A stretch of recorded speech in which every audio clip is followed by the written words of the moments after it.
What message do you want to make sure people walk away from this interview, making sure that they know about? You have the power to live a far better life than you could ever possibly live with someone else trying to control you. You know better what you need than anyone else, especially someone who doesn't even know you and is hundreds or thousands of miles away from you. This system whereby you are being robbed to pay for your own subjugation, it isn't working. It isn't right. It isn't what was intended, and it is failing you. It is failing everyday Americans every single day. Hello, everyone. This is Michael Voss, the dragon, the political dragon, here in our Bronx studio, and I'm watching, as you can see on the screen, the debate between David Hogg and Spike Cohen. Now, we've interviewed Spike Cohen before in 2020 when he was running for the vice president position in the United States for the Libertarian ticket, and we've seen David Hogg many times speaking about gun control in America. So we want to see this debate. Now, I'm recording this, and I will be recording it live because I probably will want to go into some details after the fact, going in a little bit more detail without too many interruptions of the debate, although I'm sure I'm going to be speaking through it. But I wanted to take the opportunity to let you see some of my live reactions as this goes on. And after the debate, I will be going over to Larry Sharp's channel and looking at my friend Larry Sharp and seeing how he looks at the debate. Again, this is between a Democrat progressive and a libertarian, so it'll be interesting to hear Larry's take on the entire debate, as I am a Republican, so I'm outside of these two bubbles, so to speak. But I think it'll be interesting. One thing I should mention here is, and I think you can see it on the screen, I'll bring it up, you can see that they have disabled the chat for this live stream. This is Dartmouth University, and so they removed anyone's ability to comment. And I wonder why that may be. Just something I'm noticing, 4 minutes before the debate, there is no live chat. No one will be able to speak about what these people are saying. And I think that's to help David Hogg more than it is to help Spike Cohen. Because Spike, when I spoke with him, and I highlighted this in a short that I did earlier today, he's not a dumb guy. And I think his position is going to stomp all over David Hogg, because what we do know for sure is if you look at the data from the FBI, from pretty much every source, even though there are over 22,000 gun control laws in the United States, that's local, state, and federal, even though there are now 21 states that have red flag laws, and not including D.C., the homicides, firearm homicides in the United States are above 2019 levels, which were trending along from 2000, best data that I can see, from 2012 to 2019, we were averaging basically flat line. We were down a couple of years, up a couple of years, but the firearm homicide rate was essentially flat. And even though we saw state after state adding on more and more red flag laws, it didn't stop mass shootings, school shootings, or homicides at all. The gun laws that have been put in place in everywhere, we're talking about Illinois, we're talking California, New York, New Jersey, pick your Democratic state, and had no real impact whatsoever. So it's interesting. But as we can see, the debate is here, and we have them on the screen now. So I'm recording this, and it will be interesting to see how they are going to handle this whole debate. Sound may be a little bit low in my live recording, but I'll try and supplement that afterwards. This should be interesting. I don't know where David Hogg's going to go. I mean, he is a professional victim. That has been his career since there was the Marjorie Stoneman shooting. And by the way, I'm looking forward to them mentioning the Florida report 1 year study and report that said that they should have armed officers in the schools, and depending on the size of the school, you should have maybe more than one. In fact, depending on the size, you add more officers as you have a bigger school, whether it's a public school, a high school, elementary. The larger it is, the more armed officers should be in that school. So it'll be interesting to hear David Hogg speak about that as well, which I think he's going to downplay, if not completely ignore, but it should come up. But I find it interesting that Dartmouth doesn't want anyone to comment. They don't want to have public response on a very public series of issues. I don't understand why they would deny that, other than they probably are afraid of David Hogg being embarrassed, the whole gun control issue not being popular, and so it won't support their political ideology at the college. That's my guess. I could be wrong. Dartmouth students can tell me if they think I got that part wrong, but it will be interesting. If I'm not mistaken, Lars Mapstead. Lars Mapstead is there in the screen. You may not see him. Let me try and point him out here. Right here. This guy right here, if you can see my cursor, that's Lars Mapstead. And let me see if I can do this. So again, Lars Mapstead is right here. Lars is at the debate.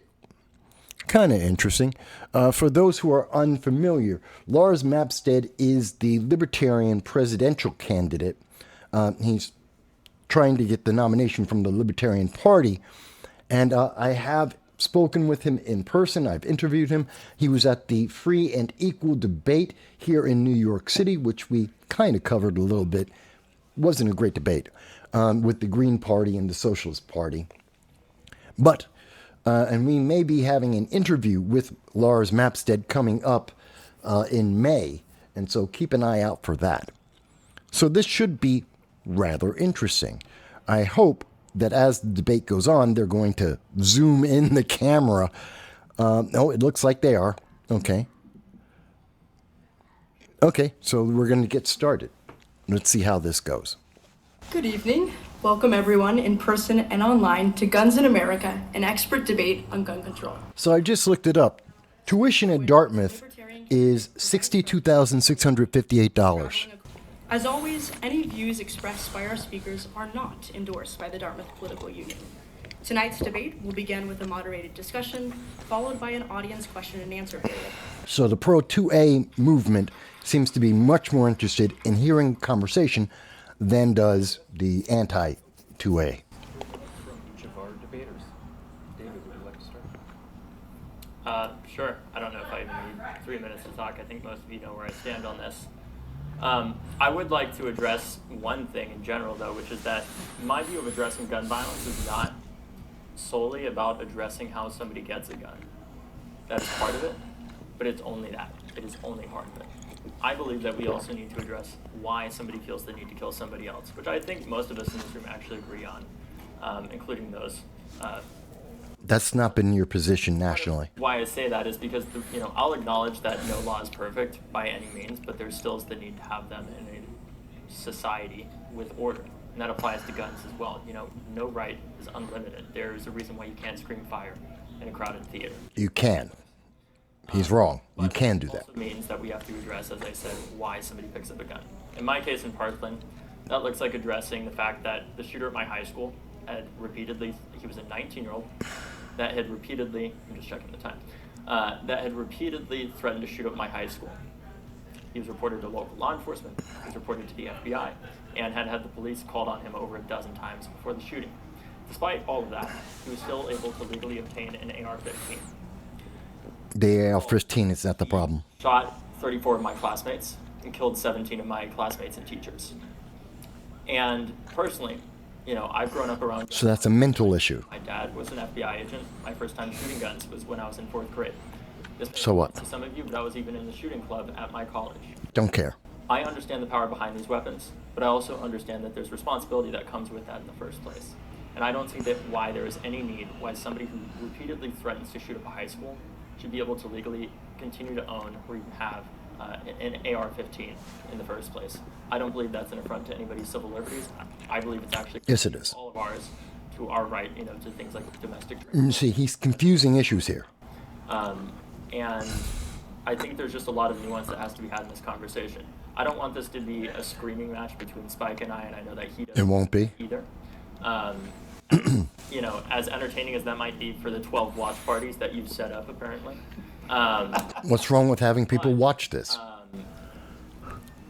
I really think that this is supposed to be a conversation. That's what I want to focus on. I respect Spike as a person, even if I have disagreements with him. Not important. The way that we're going to make progress on this issue is addressing, the parts where we don't agree, which we hear all the time, and it's very entertaining. But the thing that I'm most interested in is making progress here. No, you're not. And agree on, so that we can move forward as a country, make ourselves safer, and actually do whatever we can in the interim period while we continue having these debates to focus on what we can agree on to make progress.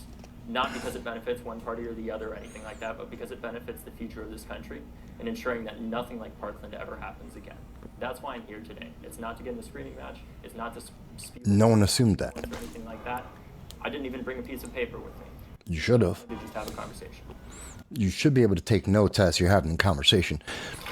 You're somewhat disingenuous in your position, David Hogg. So, I agree. No screaming allowed. And to be fair, I actually didn't set up the watch parties, David. We just found out there were watch parties, so we let people know about them. Nothing wrong with that. I agree with David. I think there actually are going to be some things that David and I agree upon on how we can deal with violence in this country. I think we're not going to agree when it comes to trying to centrally plan who can and can't have firearms. I think that's what Yes. the agreement's going to happen. I'm happy to be here in Hanover, New Hampshire. And as you may or may not know, we are right now in one of the places, Grafton County, New Hampshire, and New Hampshire as a state, where it is one of the easiest places, actually the easiest place in the country to get a firearm. It has the least firearms restrictions of any state in the union. It also happens to have the lowest homicide rate. Guns don't equal violence. The other states that also have permitless carry and some of the loosest restrictions on firearms ownership are the neighboring states of Vermont and Maine. Those are the three lowest homicide rates in the country. Their rates are actually comparable to Europe. And speaking of Europe, the country that has easily the loosest firearms restrictions in Europe is the Czech Republic, and they have the lowest firearms or the lowest homicide rate in the country. And so to put a finer point on this, there are going to be things that David and I agree on. I think where we disagree is that firearms are not the problem. Right. Firearms are not what cause violence. Correct. We have, each one of you was born, check the time, each one of you was born from the very moment of the beginning of your existence.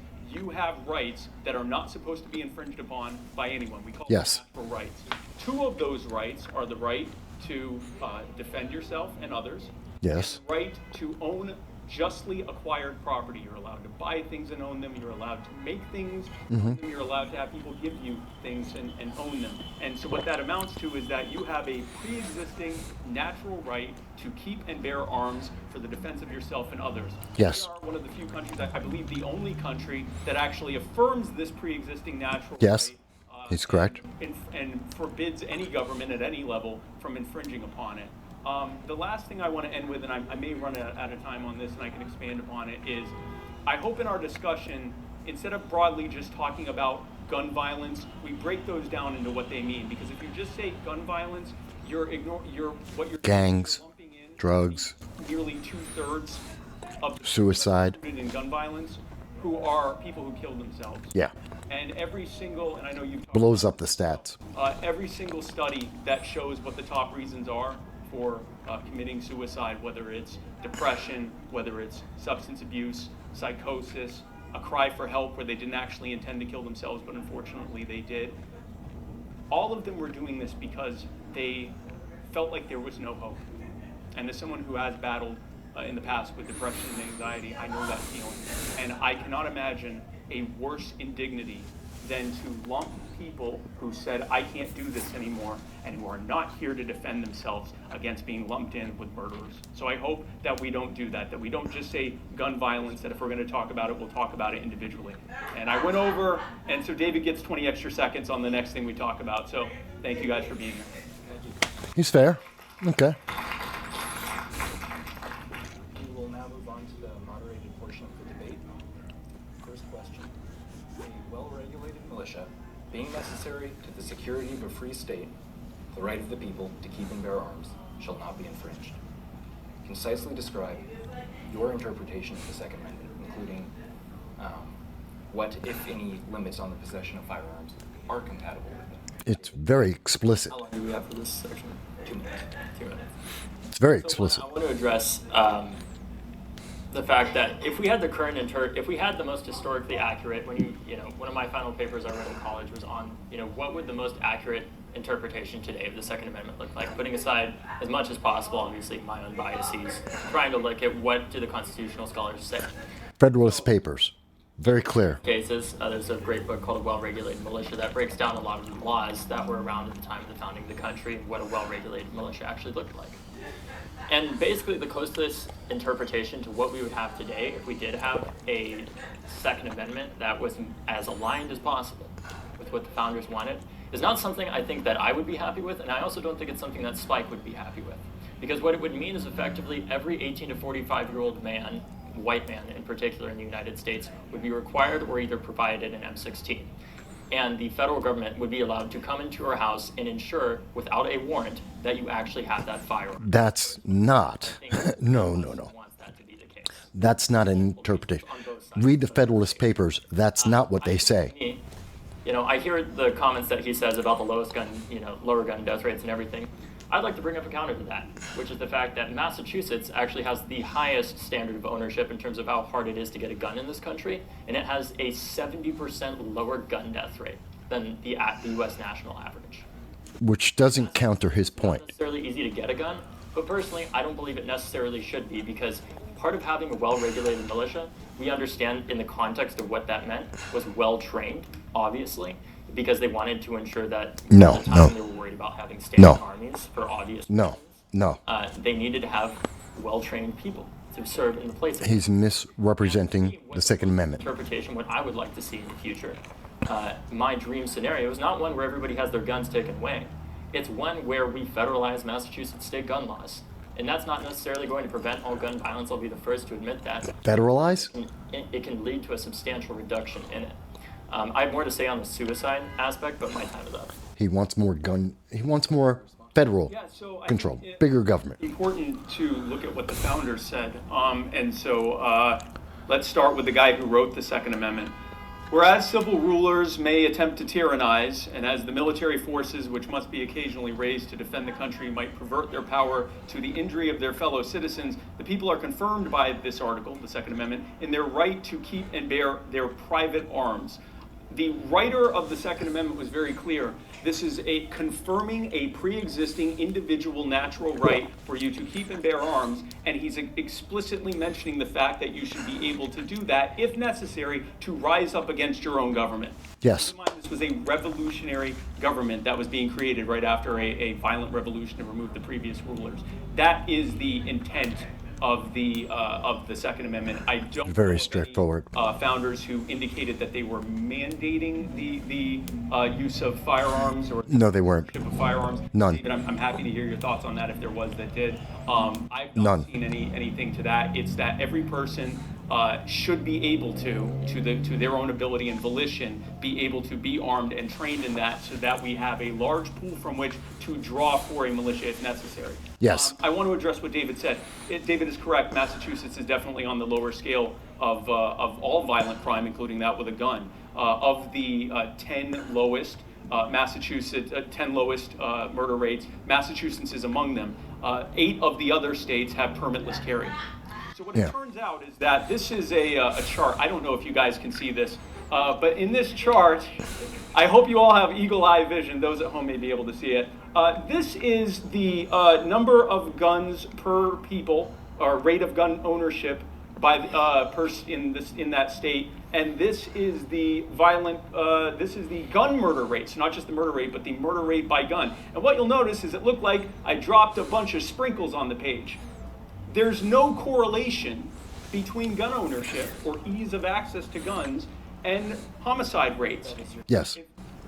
It would look like this if that were true. Anyway, go ahead. Here's the 30-second response. Okay, anybody that's taken a basic statistics class knows that there are 3 types of lies, damn lies, and statistics. That's what I think that is. Okay. Let me explain. Those are facts. They're not lies, they're facts. It's data points. First of all, can I see that? Yeah, so yeah, I can yeah. understand the data that you're Yeah, sharing. and this has the what's cited there. Yeah. Cited source. Good. I need more time to look at this chart, obviously. But You should know this. understanding based off of what Spike said. No, you should know this. You need to understand that in a state like Vermont, people are going to own a lot more guns per person. But guess what? Why? There's also less people in Vermont. You know where there's a lot of people? Massachusetts. It's an urban state, and it still has an incredibly low gun death. What about Chicago That's per or capita. Illinois? Oh, sorry. 30 seconds. Yeah. Okay. Right. So that's per capita. So the number of people wouldn't actually matter because it's per capita. So by the way, this is also international. How much time do I have? 30 seconds. Oh, okay. Yeah, I'll get into that later because I know where that'll go. Hogg is supposed to know this stuff, by the way. He's supposed to be an expert. There are different layouts, but if you look, that's a mix of rural, suburban, urban states. It turns out that there are a lot of other factors, ones which I believe that we would agree on, things like the prevalence of the war on drugs, over criminalization, and things like that contribute to death. Putting a fine point on this, it ain't the guns, which is my point. Simple enough. Poll shows that the plurality of the U.S. population consistently desires stricter No, gun keep it. control. Should any right be unassailable by a Democratic majority? And if so, does that right protected by the Second Amendment fit this bill? Can you repeat the question? Yes. Polling shows that a plurality of the U.S. population consistently desires stricter gun control. Should any right be unassailable by a Democratic majority? And if so, does that right protected by the Second Amendment fit this bill? Plurality doesn't equal majority. Let's start there. Yeah, so I recently saw a poll that said that 64% of Americans supported the Bruin decision, which basically said that almost all, if not all, gun control is unconstitutional. So Yes. I'm interested in that statistic. I will also say that there was a poll done a few years ago where 30% of people who were polled said that they supported bombing Agrabah in order to reduce terrorism. Agrabah is the fictional city in Disney's Aladdin. It is for that reason that no, I never support allowing your individual pre-existing natural rights to be infringed upon based on what a majority vote means. I shouldn't have to explain to everyone in here what the history of the majority deciding what the minority is or is not allowed to do look like. By the way, part of what that looks like is gun control. In the Dred Scott decision in 1857, Chief Justice Taney said, well, of course we can't treat black people like people in this country. If we did, they'd be able to own firearms and carry them wherever they wanted. Gun control is actually one of the best examples of what happens when you let a majority population decide that a minority population shouldn't be allowed to exercise some of their rights. It looks like a large group of racist white people telling black people you're not allowed to own firearms for your kids. It's one example of it, but yes, that's why the Second Amendment is very positive for minorities. Thank you for your donation. First of all, I want to say one thing that this chart does not cover are exactly the 2/3 of gun deaths that he was talking about. If we actually saw the gun suicides on this chart, it would look a lot different. Suicides are an entirely separate issue. Gun death in this country, that's 2/3 of gun deaths. To address the question more directly, obviously now. First of all, that is not how America works. We don't simply vote where all of a sudden we have a massive country. As far as I know, correct me if I'm wrong, Spike, I've never heard of this constitutional procedure where any American, we can just say, we're going to have a ballot measure in this country and we're all going to agree whether or not the Second Amendment exists.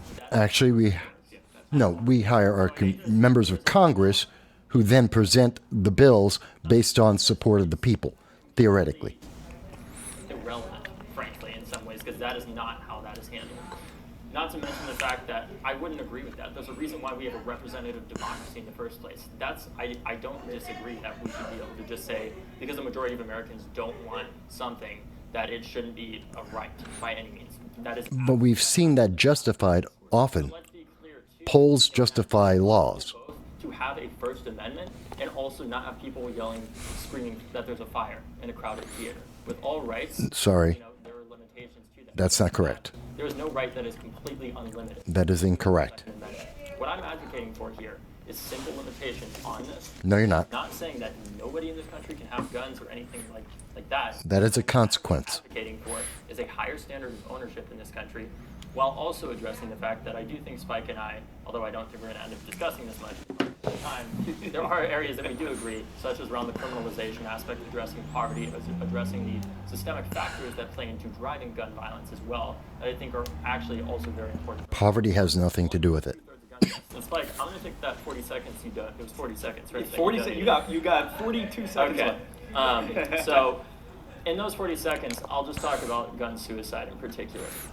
Let's be Totally separate issue. Has nothing to do with what we're talking about. extremely determined. But the reality is, with a gun, you rarely get a second chance. So 90% of people who attempt suicide and survive their first attempt do not reattempt, Most people who try suicide don't reattempt. or less than 10% typically.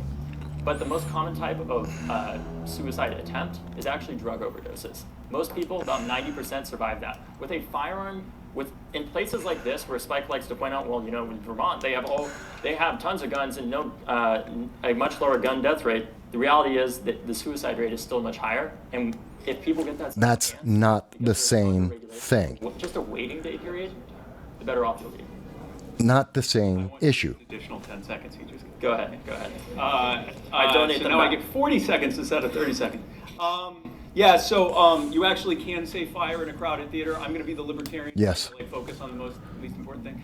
You can say fire in a crowded theater. True. The decision in which a justice said that you can't was used to justify an act in the Alien and Sedition Acts that was later ruled to be unconstitutional. If you yell fire in a crowded theater, you'll be trespassed, but you didn't actually Yes. break a law by saying that.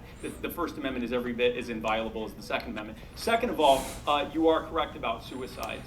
And I was actually compelled by the fact that there hasn't been any study that has shown that gun control reduces suicide rates. It And I was doesn't. compelled by that because you are correct. Including red flag laws. A gun to commit suicide is more likely to get to succeed, unfortunately.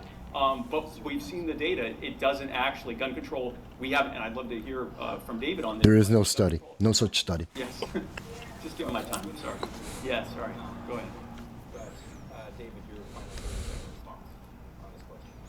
Yeah, so why don't, let's ask ourselves for a second, guys, why don't we have that research a lot of the time? Why is there such a limited amount of research on gun violence? Part of it is because it was illegal. The NRA lobbied to make it illegal even to study the effectiveness of state gun laws. Just No, not quite. the rate of, about a similar number of people die every year from my understanding. NRA doesn't pass laws. From guns, including gun suicides, as died from sepsis every year in the United States. You know how much money the federal government typically puts in every year to study sepsis? It's $1 billion. Until I was 18, for the first 18 years of my life, the federal government gave pretty much $0 to study gun violence. All right, moving on to the next question, which is quite related to something that you guys have already brought up. In 2023, there were over 40,000 gun deaths in the United States. Little over half of these were suicides, with most of the rest being homicides. From what? Should action be taken to address this problem? And if so, what does the solution look like? We already do.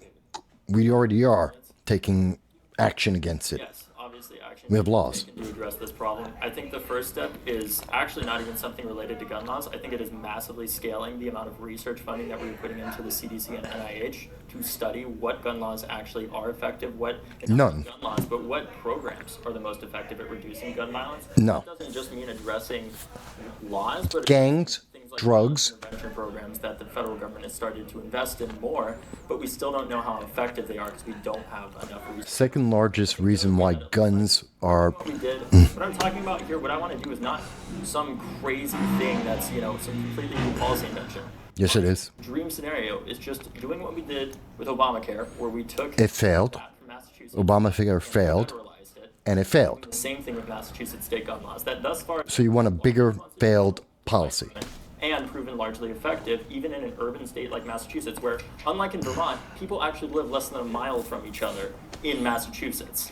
And guess what? If you live What about Illinois? What about Chicago? you're a lot less likely to get in a fight with them and potentially harm them than you are in a place like Boston, for example. Chicago, The other thing that we Detroit, can do is also LA. have a holistic approach where we aren't just addressing how somebody gets a gun, although I obviously care about that. We need to address the fact that, frankly, the reason why shootings don't happen, and I agree in some respects with Spike on this, the reason why gun violence doesn't happen every day in a place like Parkland, I'll be the first to say, it's not because we have the strongest gun laws in the country. Obviously. Police officers. It's because the median household income in Parkland is over $100,000 a year. It has nothing to do with money. Has nothing to do with money. Community and hope, people having jobs, people... Rich and poor people have mental issues. This is a false equivalence. That doesn't even deal with gun laws. And if Spike wants to work on that, I'm more than willing to have that Mental health is not defined by your income. conversation do there. Because I don't believe that everything is like, you either have to completely agree on everything or you just can't work together. I think there are common grounds here that we can work on together. Yeah, no, I agree. Helps when we're being honest. Involved that we need to deal with. Sorry, I forgot your question. Oh, 40,000 gun deaths. So when you look at gun deaths, they broadly go into 5 different categories. Suicide, which is nearly 2/3. Gangs, Murders, number 2. which have been steadily dropping.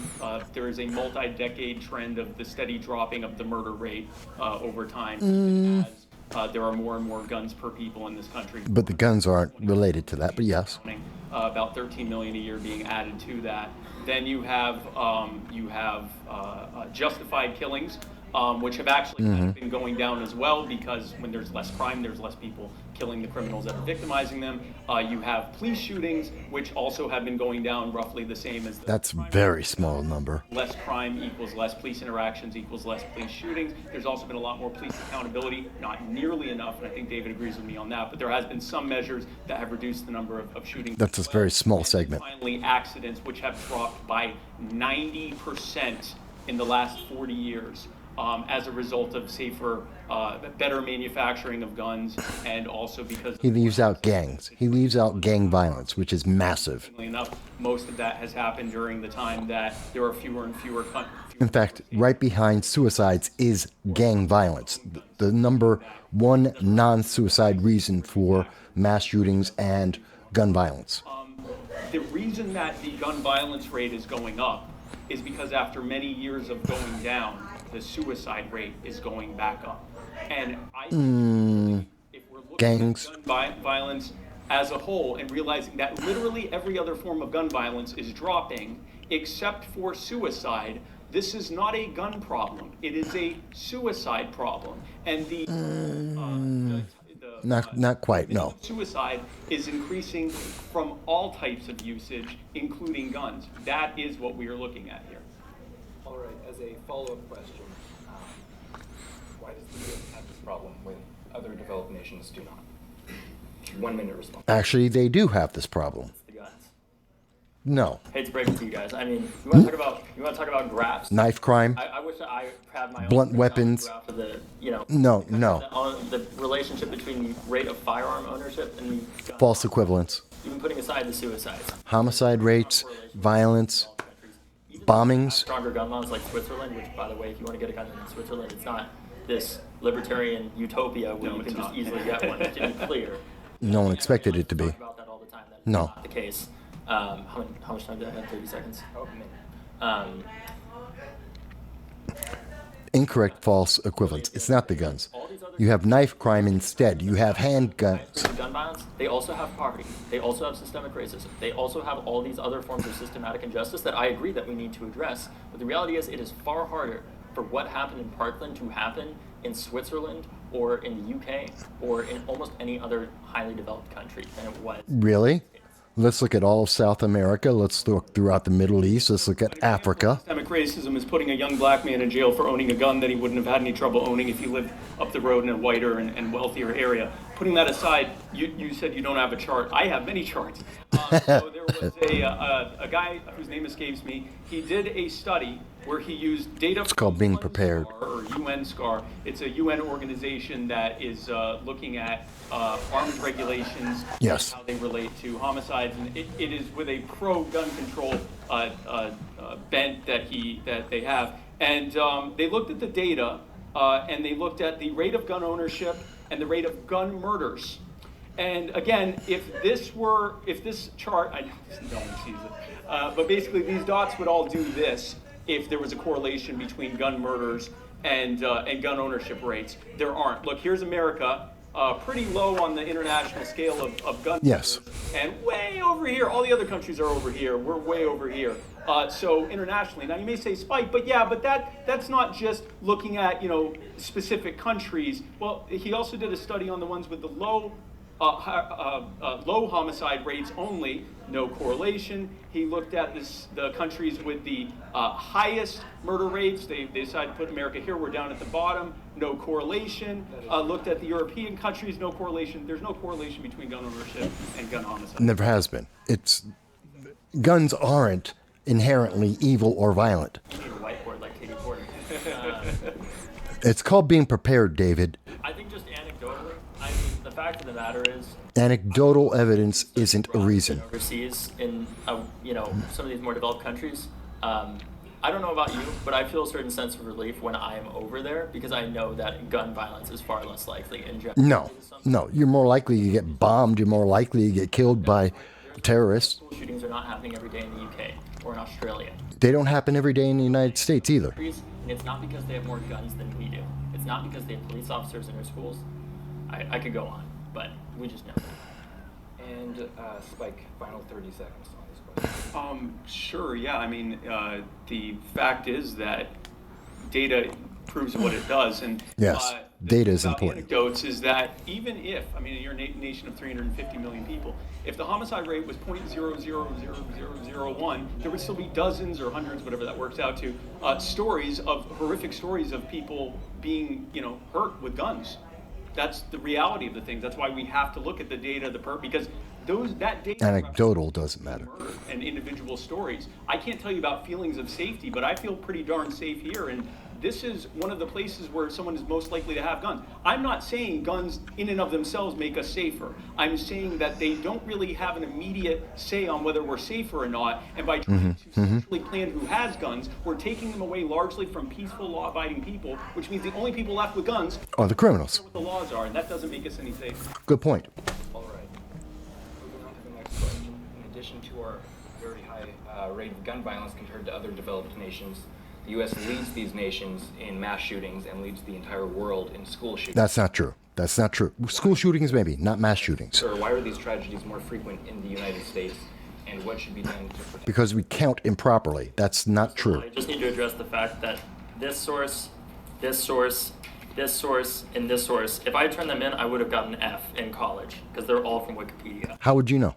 How would you know that? They're Wikipedia. The source says it's Wikipedia. It's from, well, no, hold on. No. I'll respond. Go ahead. That's incorrect. What was the question? Here, reset his thing so he can. He's incorrect on that. I believe he's incorrect on the source. We lead developed nations in mass shootings and lead He's trying to do a gotcha. school shootings. Why are these tragedies more frequent in the United States? And what should be done to protect American children? Well, I think it's pretty. You're probably gonna not be surprised by my answer. It's the guns. Of course it is. We have pretty much the highest rate of firearm ownership of almost any country, at least any large country in the world. Yes. Naturally, when that happens, you're going to have more instances of gun violence, of gun suicide. No. And Correlate. That's not a correlation. do I have for this one? It's 2 minutes. 2 minutes. Okay, great. Gun ownership doesn't cause violence. No. I don't know if anybody saw a different presidential candidate, RFK Jr. Really amazing guy, obviously. He was talking about how the reason why gun violence is so prevalent in the United States is because of antidepressants and violent video games. I didn't know that America was the only country where people took antidepressants. What's RFK got to do with this? That has nothing to do with the conversation. Hell of a lot harder to He's distracting. frankly. That's why these shootings. The argument about video games is from Democrats. There's a cultural component that we have to address as well. But the reality is, it is a lot harder, even if you're somebody, there's all these people that say all the time, David, gun laws just don't. He's distracting. Gun laws, but there's so much nuance that talking leaves out. The shooter at my high school was a 19-year-old, and he was a criminal, but he was not a criminal mastermind. He was a 19-year-old. No one is able to legally go out and obtain an AR-15 with a high-capacity magazine and murder my classmates. That's a mental issue. The cartel or the black market.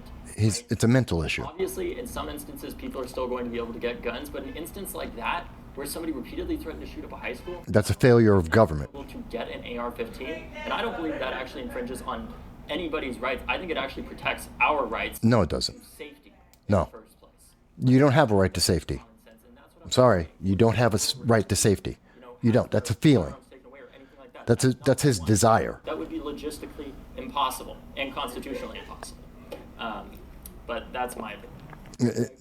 Crap. Yes. So first of all, I apologize for interrupting. I apologize for that. That was uncalled for. I'm glad you got your 30 seconds back. Second of all, the Wikipedia listings are of the data that was reported to UNSCAR, both of the firearms rates per person, the firearms per person rate, and the homicide rate, which I actually believe is the data reported by the individual country's governments. So that's where that's listed, but it's not. The source isn't. Trust me, bro. I saw it on Wikipedia. If it was, you would be 100% correct to call me out on that. So when it comes to the U.S. We had basically no mass shootings or no school shootings in this country up until a relatively recent period of time. From 1949 into the 1960s, basically no mass shootings. Dallas. In the late 1960s. Yeah. This was at a time when students routinely brought guns to school, and many schools had shooting ranges where they taught shooting and proper gun use. So again, the problem. First mass shooting was 1948. The guns. In 1990, the Crime Control Act was passed. And as part of the Crime Control Act, what they did was they said that it was at the federal level, it was illegal to carry firearms on any school property. They also introduced SROs, student resource officers. Yeah, I know you're not a fan either. And as David can tell you as well, an SRO has never stopped a school shooting, not a single one. What they have done is abuse children, including sexually abusing children. Not all of them. No. It happened more than one time that they ever stopped a shooting. They are not useful. So basically what the federal government We have not trained them enough. a peaceful law-abiding person in this school is not allowed to own firearms, and we're going to over-police it as well. In other words, they introduced the conditions that it imposed on the inner city into government-run schools, and lo and behold, we suddenly started having schools. I question that data point, and I think he's misrepresenting SROs, but we'll get into that. The fact of the matter is, gun technology has vastly improved since that era. So what? Automatic rifles make up, like the AR-15, they make up 25% of all gun sales in this country at this point. Those guns are not made necessarily to defend yourself. Sure they are. Developed from a variant of the M16. No, that's incorrect. That's untrue. That's untrue. Made effectively for the U.S. military. That's untrue. And those weapons That is a were lie. made for the jungles of Vietnam. That's a lie. Not made necessarily to defend yourself. And frankly, if you're defending yourself, Semi-automatic rifles were not made for Vietnam. that's really, it is hard to imagine really any compelling argument to why that's the case, especially. Sure there is. There's many of them. You actually had a duty to retreat. You had, even on your own property. No, that is. That your life was You so do not have a duty to retreat. no other choice but to kill. Called the Castle Doctrine, which exists in Florida. You do not have to retreat. Not more gun responsibility. It's more irresponsible salesmanship and gun ownership, where people shoot first and ask questions later. That's not correct either. He's misrepresenting a lot there. Yeah, so I believe that standard of having to retreat started in the 1940s with the Model Penal Code, which was explicitly added in order to make it harder for marginalized people to claim that they were defending themselves. Prior to Yes. that, we had decisions like Bad Elk versus Oklahoma, where a Native American killed 2 police officers who were attempting to arrest him, and the federal government ruled that he was within his rights. Amazing what happens when you have data Anyway, instead of feelings, as David is presenting. Assault rifles thing.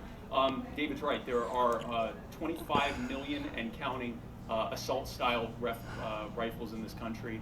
There are about, I believe, 3 million, give or take, being added to that every year. and you are Give or take. more likely to be beaten to death than you are to be killed by someone wielding an assault rifle. Absolutely. More likely to be stabbed when you're something like 17, maybe it's 14, but it's in the teens more times more likely to be killed with a pistol. So that's really, it is, and that's with any rifle, Yes. including hunting rifles, not That's true. assault rifles. That data comes from the FBI. Or the Department of Justice.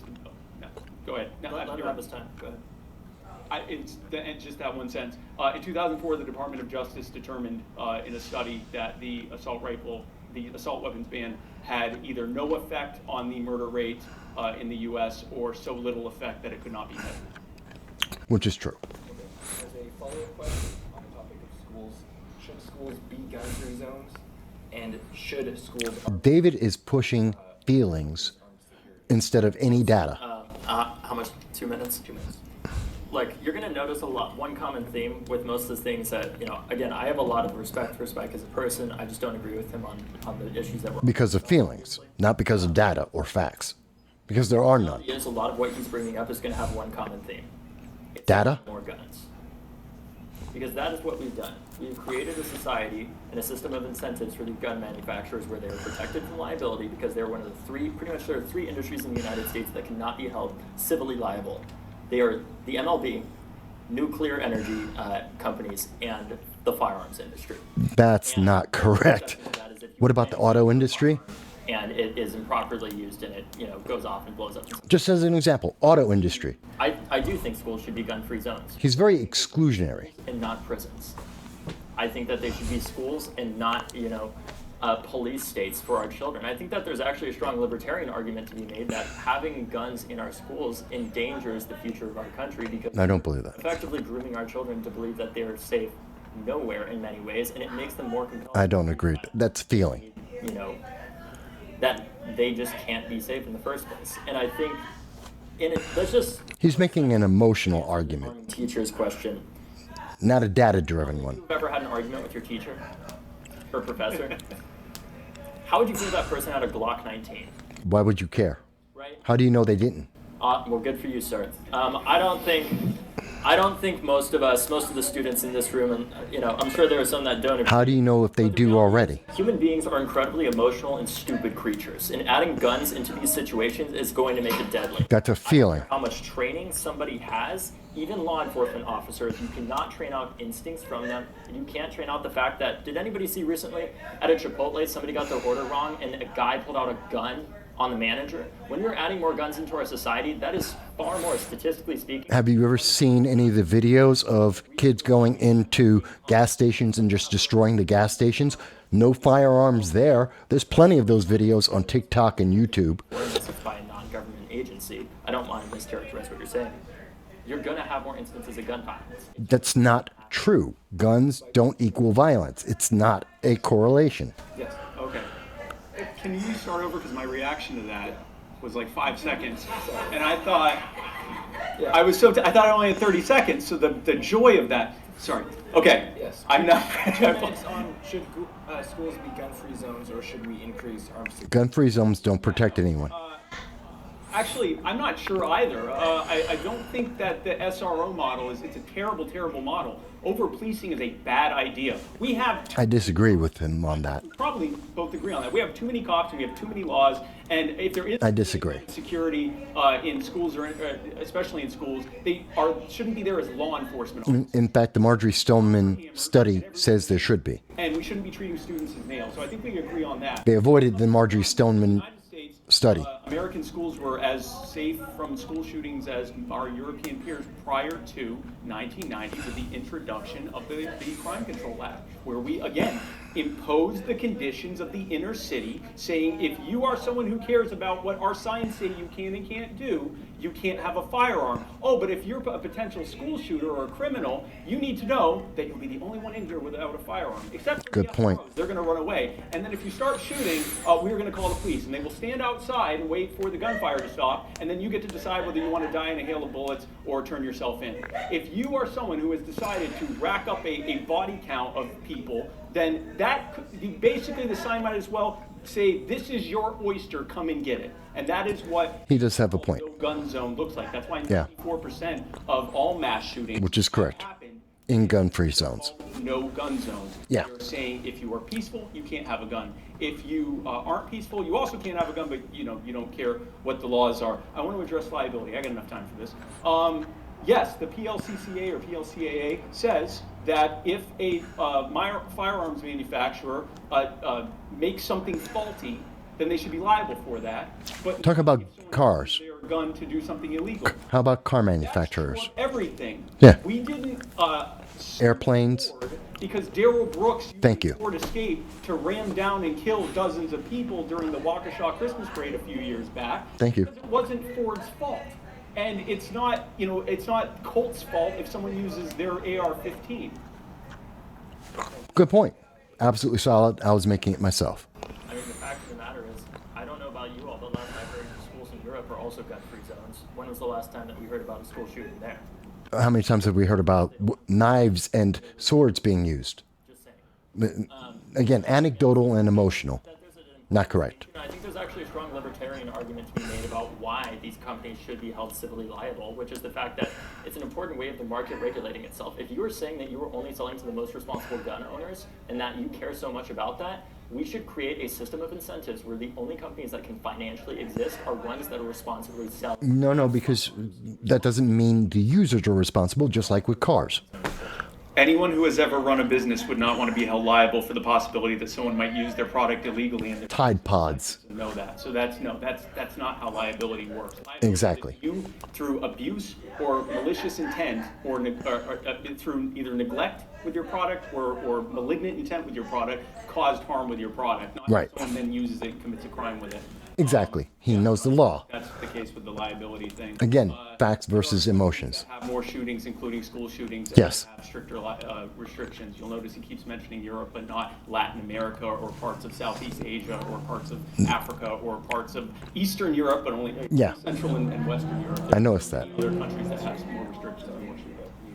Yeah, go ahead. No, go ahead. A lot of questions to get through. So the United States previously had an assault weapons ban from 1994 to 2004. Ineffective. Research into the results and whether it helped gun violence have been inconclusive. Would you support the U.S. reinstating the assault weapons ban? Spike. No. No. It never worked. It didn't work. The Department of Justice report was conclusive in that it could not show that there was any reduction in any kind of in the murder rate or the gun murder rate. And there's a reason for that. In fact, interestingly enough, there was a drop in the murder rate during that time. There was also a record amount of sales of semi-automatic rifles. And by the way, This is correct. I just- Factual data. What you said that I am trying to sell guns. You are probably the single greatest salesperson for guns. Absolutely. Every time you speak about restricting guns, Sales goes through the roof. people go out and purchase guns. So thank you for that. I'm not thanking you. I don't care if you sell guns or not. The reality is that there are more guns than people. That ratio continues to grow. True. There's been a long-term drop in the murder rate, and so that to me really just sums it up. 2 guns for every American. We'd have more murder. This would be, if guns were in and of themselves the problem, we would not be sitting here in Hanover talking about why things are so bad in Baltimore. We would be in Baltimore talking about why things are so bad in Hanover. It is not a True. gun problem. There are many, many other factors. And then yes, when criminality ensues, a gun is an effective tool to kill people. And it's also an effective tool to defend yourself. Able to magically take away all the firearms only from criminals, they'd use another tool because again, And they do. it's not the problem, and if they were, we'd see it. London, knife crime. Asia, knife crime. China, knife This crime. is the Gifford score with gun control. The Gifford score. It didn't matter how much gun control a state had. It was all over the place when it came to murder. Oh, except for D.C. D.C. has some of the strictest gun control, and it had such a high murder rate compared to the 50 states that it literally compressed all the other data because it was like more than double the highest murder rate of any of the states. Amazing what happens when you have data and facts. Well, I do want to address earlier, this idea, at least this one's not from Wikipedia. But earlier, there was this discussion, car manufacturers are not held accountable to these things, but Correct. There have been instances where people and industries have purposely and intentionally sold extremely lethal and dangerous items to unknowing consumers. Tide Pods? Rat poison? Tobacco. And it was because they were able to hold them liable with similar lawsuits that PLACA, the law that we're talking about, prevents. Tobacco is still available to the American people. I can go out and get a pack of cigarettes every day. In this country, you just have to be of a certain age, and there's public health campaigns around it. You have to be a certain age to own a firearm. I don't want a society where no guns exist. I like shooting guns. I was part of the shooting club. I thoroughly enjoy it. I doubt that. I doubt that. There's responsibility that comes with that in the first place. And I know in this polarized world it can be hard to be able to understand both those things at the same time.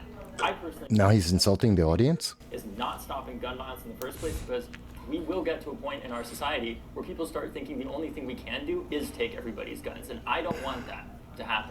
We have to address That already exists. the actual question at hand. Sorry. In terms of the, what was the question? Assault weapons ban. Thank you. Look, Yeah, hasn't answered that. modify the assault weapons ban. We need to have a more nuanced approach to it. We need to address the fact that there were It doesn't work, the assault weapons ban. There are many ways that you could get around it. but it doesn't work. We're frankly defining assault weapons because there's Assault weapons aren't the number one cause of firearms use in the United States, in the first. according to the FBI. Say in this chart that they have here, what it doesn't address is the fact that guess what? Even if a state has stronger gun laws, you can easily traffic it from another state because of our lack of federal No, it doesn't address crimes by criminals. policy. That makes it a lot harder and uneconomical to transport guns into a place like DC and sell them on the street. Not to mention the problems with enforcing laws in DC because of the multiple jurisdictions that overlap there. Well, you can do the same thing with Chicago, with Baltimore. It's about crime and criminality. There was a shooting from a block from me a week ago.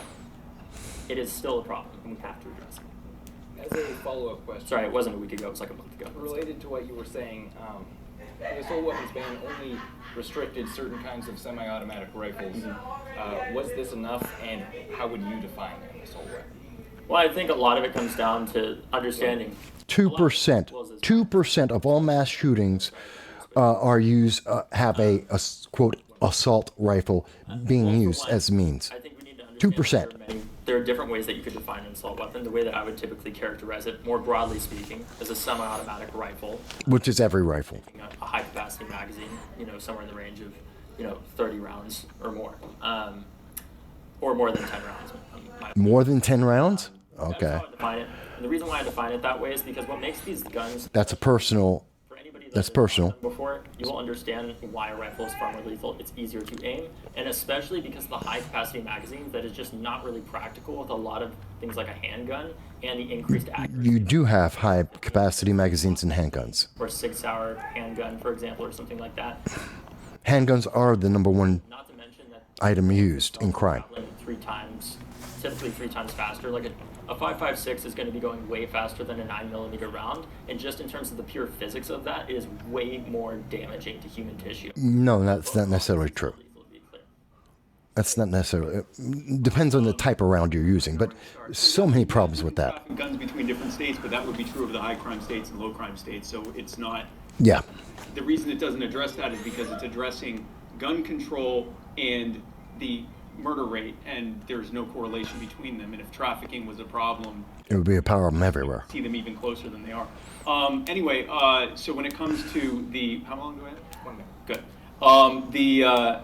When it comes to the assault weapons, if we used your definition, that would include a lot of kids hunting rifles, but also if we saw that these assault weapons were such an exigent threat to us that we had to There would violate be the Second Amendment, more in use. kind of It's firearms 2%. we would see that with these 25 million and counting, it might be 30 million at this point, assault rifles, and this is just AR and AK style rifles that we have in this country, there'd be thousands or tens of thousands of murders a year. There's less than, it was I think 540 at last count, that was with any kind of rifle. Yes. To thousands with a pistol. Tens of thousands with pistols, and more importantly, you can look at there are 730,000 machine guns in America right now, and no one uses machine guns. No.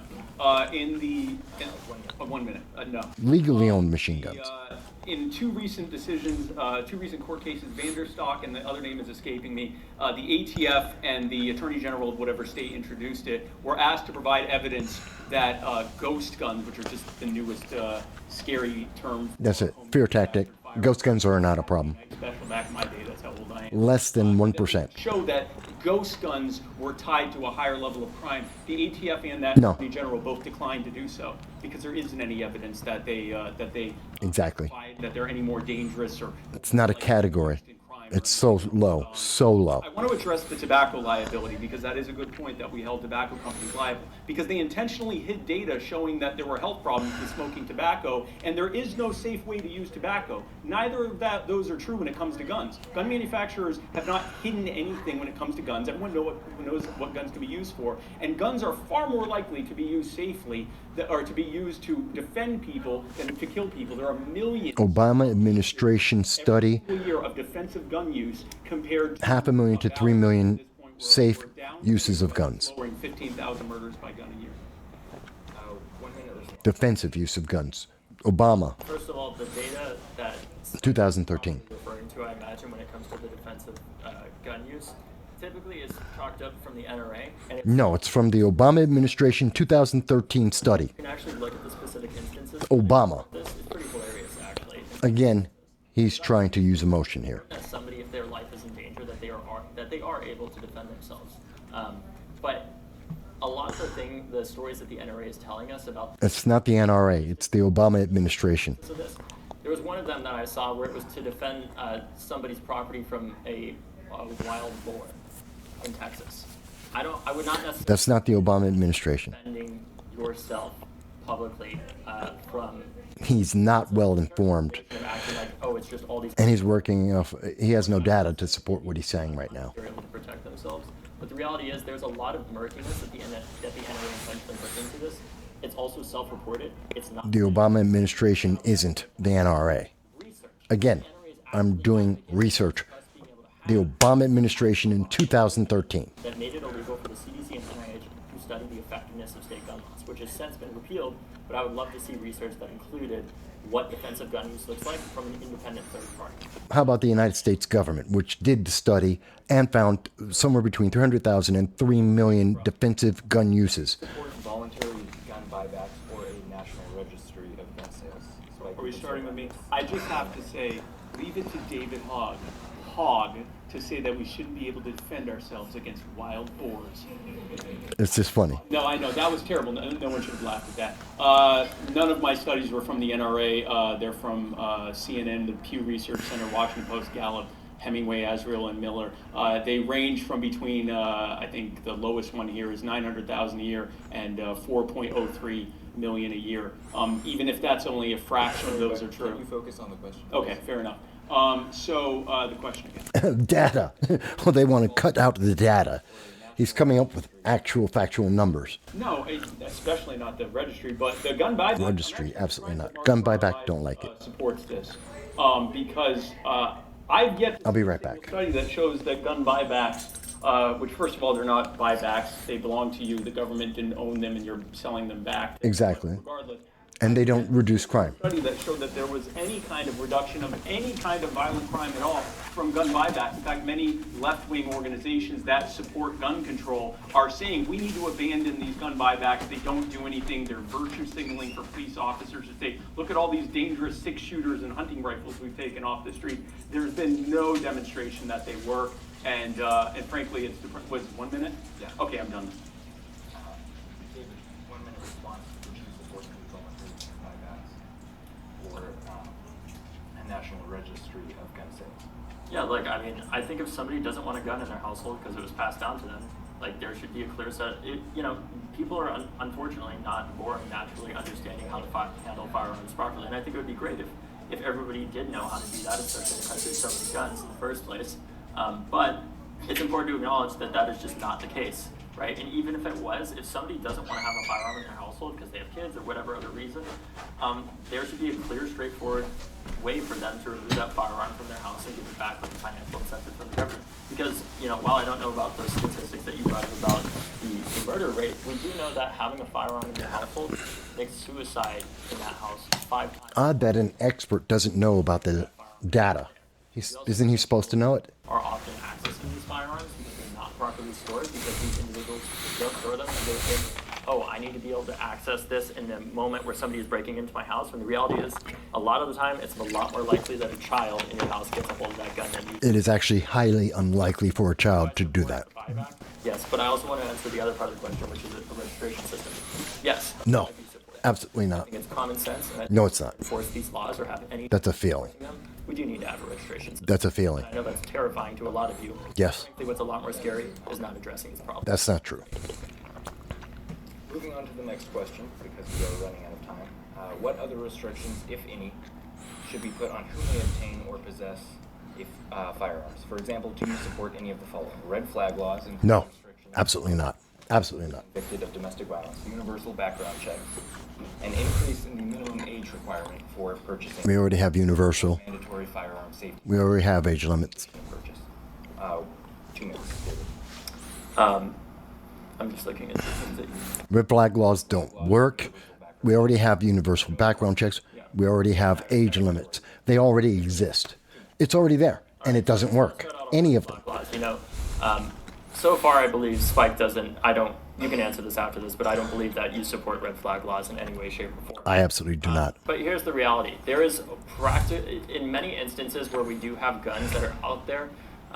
Not one study shows that red flag laws work for mass shootings, individual shootings, even for suicides. There's only one study that says it might. He threatened to shoot up my high school. Red flag laws don't work. And in Factually have that red flag true. law in place, we were not able to temporarily remove his firearms. There was an NRA supporter that sent a death threat to my own mother after the shooting that said, F with the NRA and you will be DOA.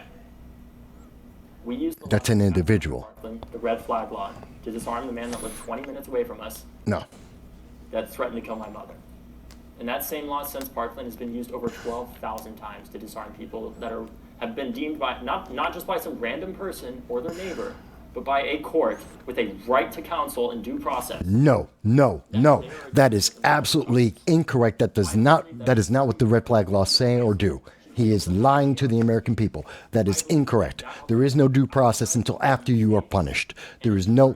Is a well-regulated militia in the That is absolutely false. amendment, because somebody who threatens to shoot up a high school is not part of that. Do I support universal background checks? Yes, but we also need to. They already exist. We need to have a way of enforcing them as well, which would mean a registration system along with that. Do we need to increase the minimum age for purchasing some types of firearms? No. I believe we do. I don't think that if you can't have a. We just had kids in Florida who are age 13 and 15 who had firearms. Under current federal law, Doesn't matter. the shooter at my high school would not have been able to buy from an FFL, federally licensed dealer. Indianapolis had a shooting with teenagers who were not legally of age to have firearms, and they did it anyway. The age limits don't matter to criminals and gangs. Will say something about hunting or some other vague libertarian point. No. But I just. It's not libertarian. That makes It's American. sense. Spike, your 2-minute response on He's- the universal background checks and minimum age or mandatory firearm safety cases. Yeah, sir, I was writing them down, so I had them here. When it comes to the background checks, multiple studies done, none of them concluded that they had any meaningful reduction in the trend that was already existing of the lowering murder rate that's happening in every single state in this country. Exactly. And he's correct. Universal background checks would also require some kind of gun registry. That's the first thing every government does before they want to oppress you, is they first have to register your Venezuela. where they are, so that they can then disarm them. Great example. Disarm you and take them from you, and then they can do basically essentially whatever you want. Lily Tang Williams, who Yes. survived Mao's Lily's great. revolution, can tell you about that first. Yes. Lily, a good friend of mine. So I definitely do not support that. Red flag laws, there's actually something you said that is incorrect, David. Red flag laws don't have due process. No. You often don't even know who accused you. And it True. could be an ex-spouse claiming that you said something without providing any evidence. It could be a part-time badminton teacher. Just show up and tell you that they're going to take your gun. And if it's in a state that allows no knock warrants, they'll probably just get one of those so you don't even get a chance to answer your door. They just bust into your house and take it from you. And there's not really a clear way for you to ever fight to get your property back. And rather than spend tens of thousands of dollars to get back a gun that might be worth a few $100s, most people just let the state. 80% don't challenge There it. is no due process. Both of the instances that you have cited, all 50 states have in place procedures that involve due process to take guns from people. Yes. For an immediate exigent threat. And Yes. if that didn't work with Nicholas Cruz, I believe his name was, then the system there failed. But that doesn't mean you remove no due process for the rest of us to have to deal with. Thank you. You have due process in place. Red flag laws failed in California with multiple shootings that Yes. happened there. They failed in Maine with the Lewiston shooter. Illinois, Flag New laws do York. nothing but give government another tool to violate your due process. So I don't support that. I agree with David. You should be able to drink alcohol when you're 18. Yes. But the reality is that you're more likely, I forget the exact age, but it's in your mid-20s that you're more likely to commit murder, not in your teens. So I don't believe that should be a limit there.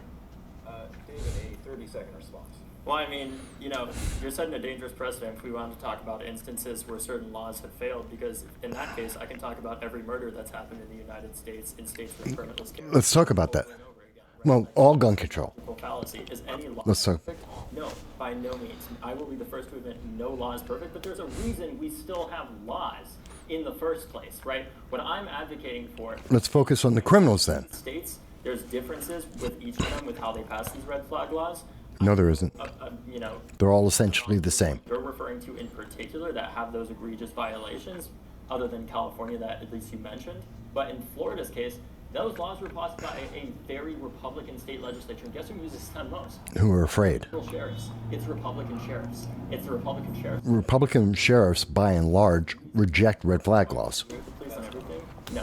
But Spike, 30 seconds. Data, he's so off. It is often used by Republican sheriffs. Donald Trump, by the way, is a huge fan of red flag laws. Take the guns first, due process later. Yeah, I disagree with him on that. just to be clear. Well, that's what red flag laws are. But there is a very Republican sheriff in Colorado who used to be a big supporter of red flag laws until they were used twice against him by prison inmates.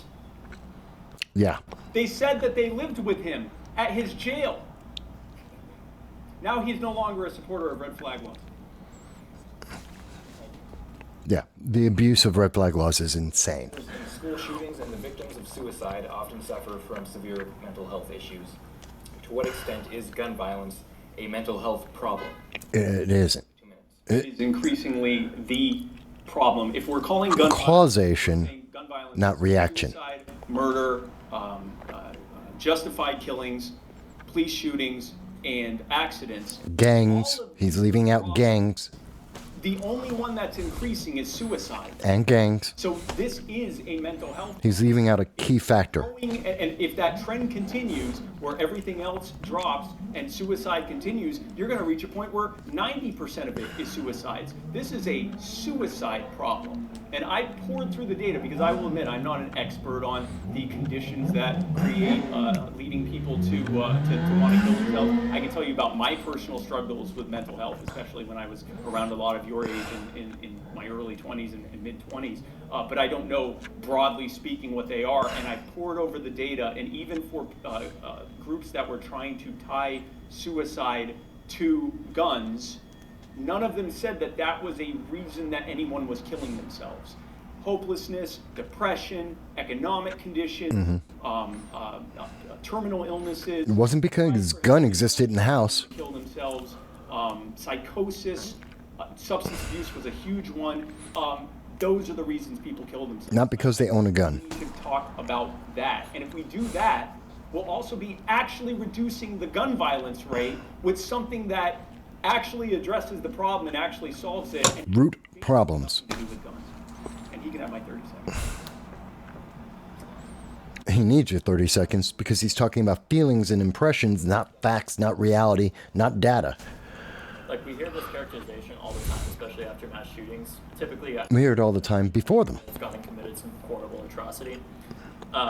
No, that's when the left talks about. Shooter in Buffalo, for example, he was not necessarily just mentally ill. More than that, he was a white supremacist and a self-declared white supremacist. That has nothing to do with his mental illness. Texas at the Walmart shooting in 2019, where the shooter repeatedly talked about how much he thought there was a Hispanic invasion, What about the San Bernardino shooting? to go and use What about Fort Hood, it was an AR-15 Colorado? to go and murder Mexican people. Hatred is not a mental illness, and we should not be stigmatizing mental health more to avoid talking about the Stigmatizing and talking about the problem are two different things. systemic racism in this country. Systemic racism isn't the reason for gun violence. Individuals. Black on black crime is the highest cause of systemic racism isn't why black on black crime is so high and murder rates so high. We should address the poverty that causes people that want to die. The demographic that dies most in the United States from guns is actually predominantly middle-aged to white men in rural and suburban areas, in areas like New Hampshire. No, it's black on black crime and black men dying, usually because of gun violence. That's incorrect. That data is wrong. Not only because it's the right thing to do, but because they are preventable. Not entirely, but largely preventable. Because we know that 90% of people who survive their first attempt do not reattempt. That is why we have to address the firearm in relation to A very separate issue we also have to address to gun violence. mental illness. Has people that are mentally ill as a result of the statistics that were talked about earlier are far more likely to harm themselves than somebody else. When I was in Maine, That has nothing to do with having a red flag law. like high schoolers about voter registration and other stuff, and there was a girl that came up to me, she was a sophomore, and she said, you know, I care a lot about addressing this mental health, but I'm really concerned because I told my school guidance counselor. There is not one study of red flag laws that says they reduce suicides. Not one. Only one says it might have an impact that is negligible. Only one. Due to time, that is our last question. Now we will be moving on to 2-minute closing remarks. You want to go first, Mike? No, I'm good. Let's get to the Q&A. Yeah. Closing remark? That was my closing remark. Okay. Well, I'll take my closing remark if I have a Oh yes, he needs more time for emotions and emotional manipulation. go into addressing gun violence in America. And I don't think Spike has the total solution. I frankly don't think I have the total You definitely don't. answer to solving all this because there's so many different ways that it happens. It's not just magic. 38 different ways according to 538. It's horrifying, but what happened in Parkland represents a tiny minority of what happens every day in this country. Vast majority It doesn't happen every day. suicides, but I still think we have to address those and not act like we can only address one or the other. No, they're different causation, different result, different need. Personally, I believe that we need to address how somebody gets a firearm in the first place, and that I don't think Getting the firearm doesn't mean you're going to be a criminal. that they should necessarily, be given a court date immediately and then have their firearm removed later on. That's an immediate and present threat to the community, and that person should have By whose opinion? due process after. How do you know that? Earlier. I don't think that's an affront to anybody's civil liberty. Yes, it is. It helps protect all of us. No, it doesn't. I know there are some people that disagree with that. The data disagrees with that. So I think we need The law disagrees with that. somebody gets a gun and why they want to. No. You don't have, I don't have to justify why. Is that Spike can talk all he wants about, individual That's authoritarian. self-defense gun use. Because when that happens, it's on Fox News, it's on Breitbart, it's on every single damn news channel of the right. But the reality No, it's on the left. talk about the shooting that didn't happen, like the one that could have happened to my mother. Where No, the left controls the story, and they are the ones who promote it, including left-leaning politicians. I don't think that the law that we passed after Parkland is a violation of anybody's civil rights. I think it's Yes, it is. to protect our civil rights. No, it was passed because of fear. Free or die state, right? Am I wrong about that? The ultimate violation on all of our liberties is death. And the current state of affairs that we have in America right now is one where we are far more likely than almost any other developed country to die from gun violence. Not true. Gun suicide. Even. That's not true. That's not true. And I think that doing the same common thing that we have been isn't going to solve that. And I agree in some respects with what you're saying of how we have to address why people pick up a gun, but I think we can't just do that. We need to address both. No, he wants to have more authoritarianism, and he's using an emotional argument.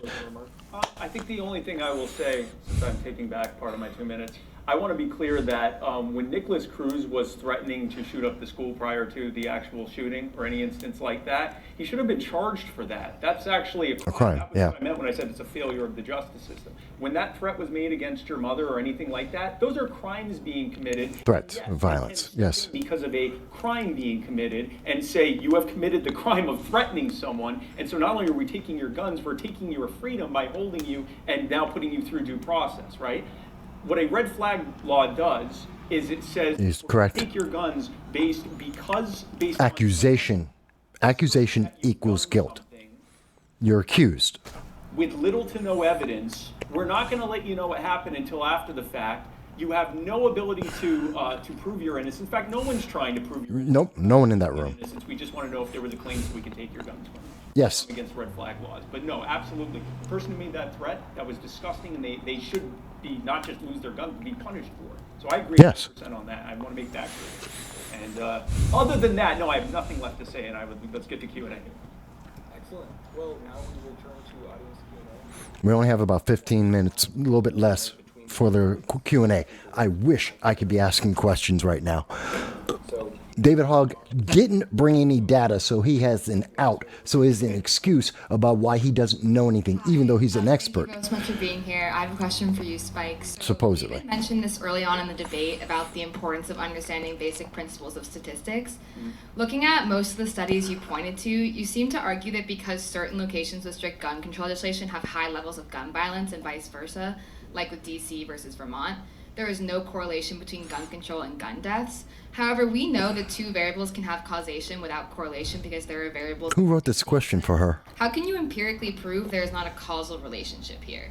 I'm saying that there's no data that is implying that there is. I want to be clear, I'm not saying that guns inherently make us more safe because we have more guns than anywhere else on Earth. I would tend to believe that. There'd be no one close to as safe as we are because we have way more guns than anyone else. So no, I'm not making that claim. What I'm saying is we're not seeing any data that correlates, much less causates. So I hope that answered your question. Outside of Wikipedia. Again, that was citing data from the UN and those countries that were saying what they were. Next time I'm going to bring a chart and it's going to cite every single country's government that's listed on there. Spike, like in my debate classes, like if I brought this up in a debate. No. Just because it's collated at Wikipedia doesn't mean the individual source is incorrect. The UN isn't a non-source just because it's collated on Wikipedia. It's such a false attack. The question is for Dave. First off, great debate. It's a lot better when one side isn't blasting Disney music while the other side is trying to speak. You're just raise the mic a little bit, leaning down. So the organization that you founded, March for Our Lives, one of the key policies that you guys advocate for is an assault weapon ban, which until tonight I feel like that you've never really defined, and tonight you did define it as a semi-automatic rifle. Many assault weapons banned nationwide encompass a whole lot more than that. You have pistols, you have long guns, you have Shotguns. types of firearms, including 22 caliber firearms. You did mention that you are opposed to the police state. You think it's an ever-growing part of the government, and you're opposed to that. However, gun control always has to be enforced at the barrel of a gun. And part of the party platform of March for Our Lives is advocating for a mandatory gun buyback of so-called assault weapons, which would be gun confiscation. So my question to you is, if you are ever able to enact that policy and enforce it, will you be the first person in the stack to come take it from me, or are you going to have the same armed state agents that you hate so much do the dirty work for you? Well, I think it's important to acknowledge. Aggressively worded, but fair. In the history of March for Our Lives, obviously we started out as a group of students after shooting. More like Democrats, progressive Democrat chills. I believe that it is important to address these high. Can't say that for all of them. The state demilitarized as an excuse in the first place, because part of the reason why the state became so militarized as it is today is because of multiple. There was one instance, I forget the exact name of it, but there was an instance in the 90s. It was a pretty infamous armed robbery in Los Angeles where the assailants were heavily armed and outgunned the police.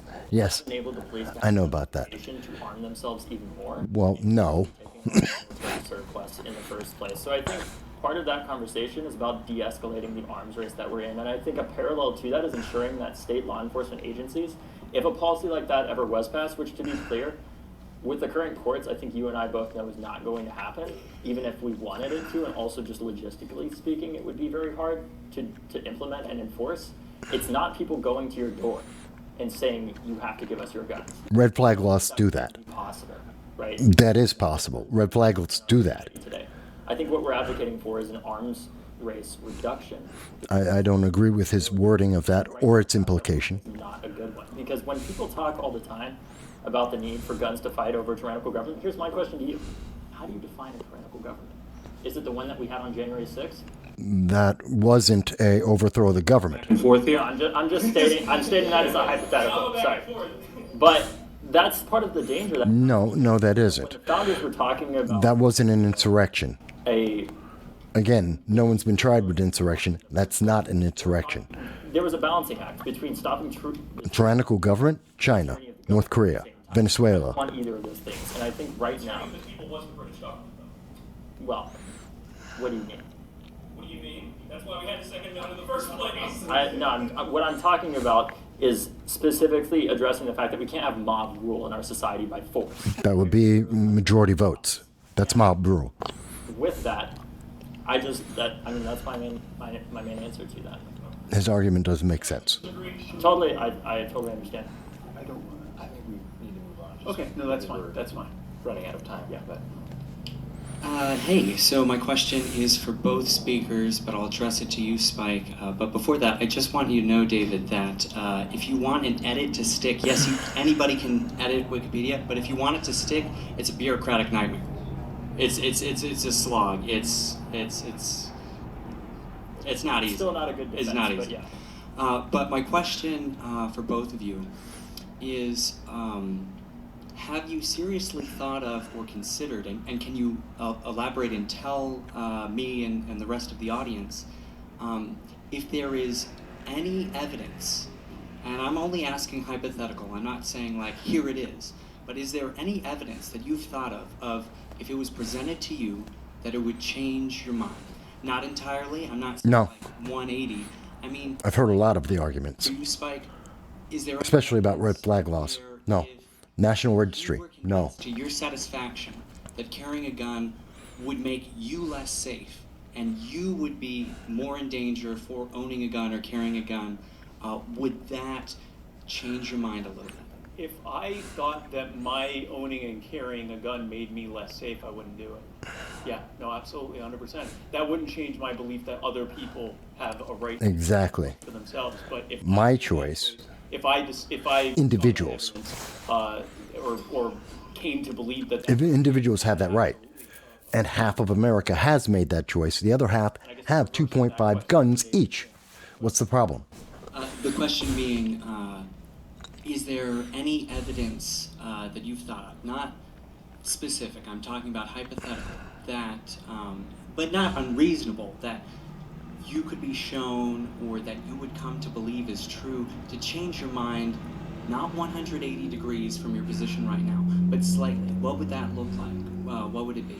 Well, I mean, it would be a massive amount of research from an independent third party. But it already exists.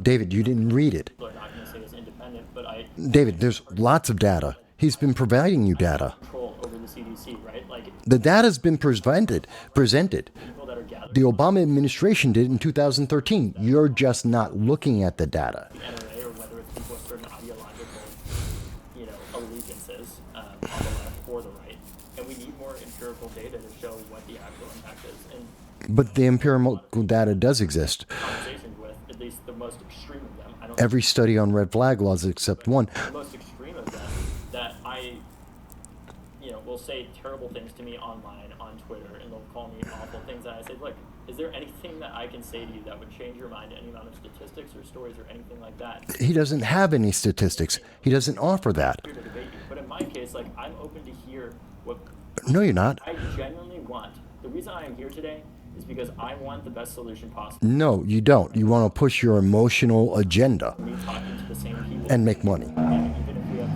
strong disagreements at times, it's going to come from figuring out what we can agree on and moving forward on that. Even That is not your agenda as you presented it. in the background.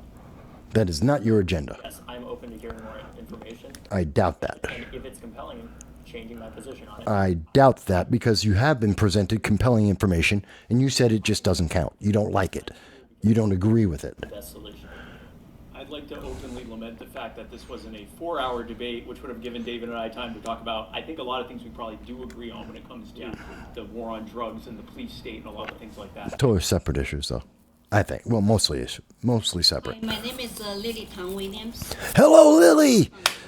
Lily, and here comes State. Actually, number one defender of the Constitution. Love Lily.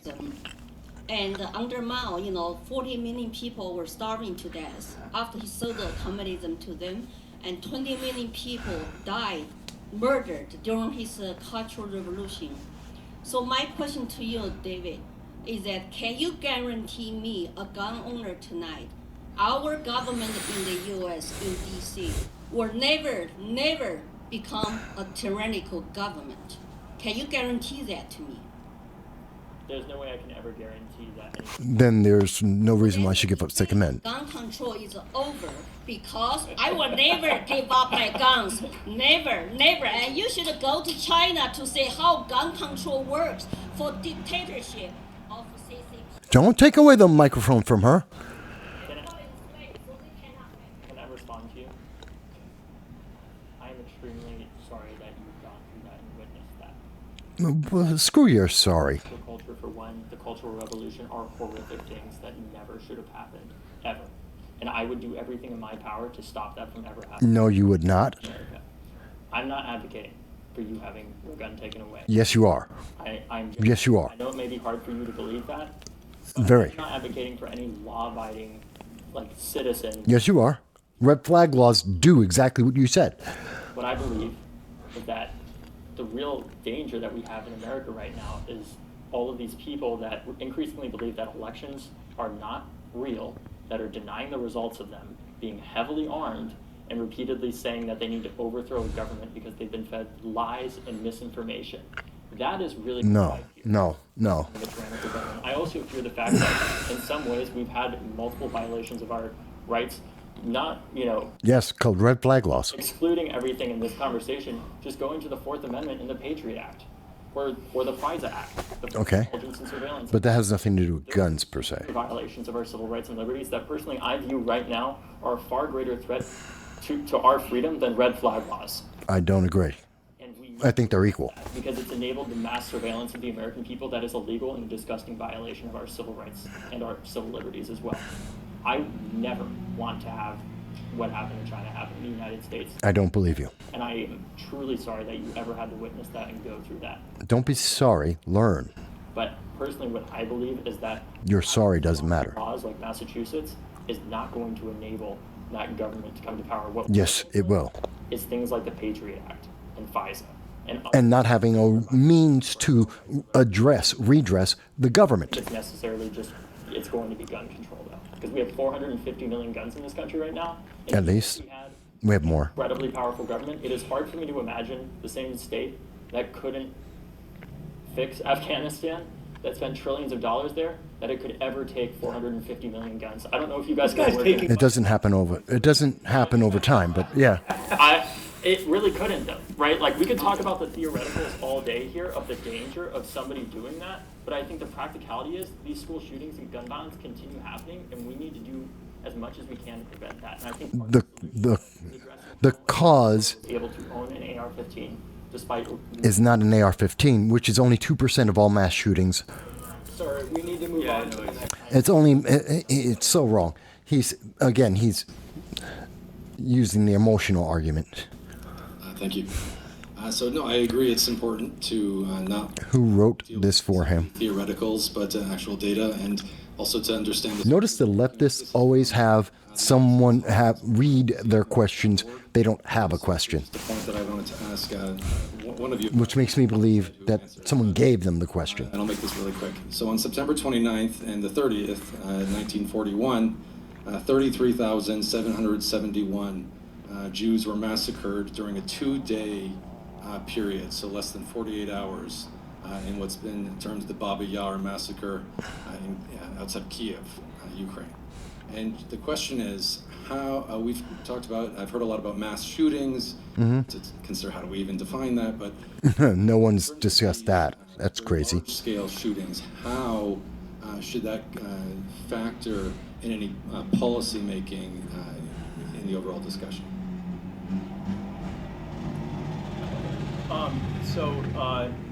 First of all, I am Jewish, for whatever that's worth.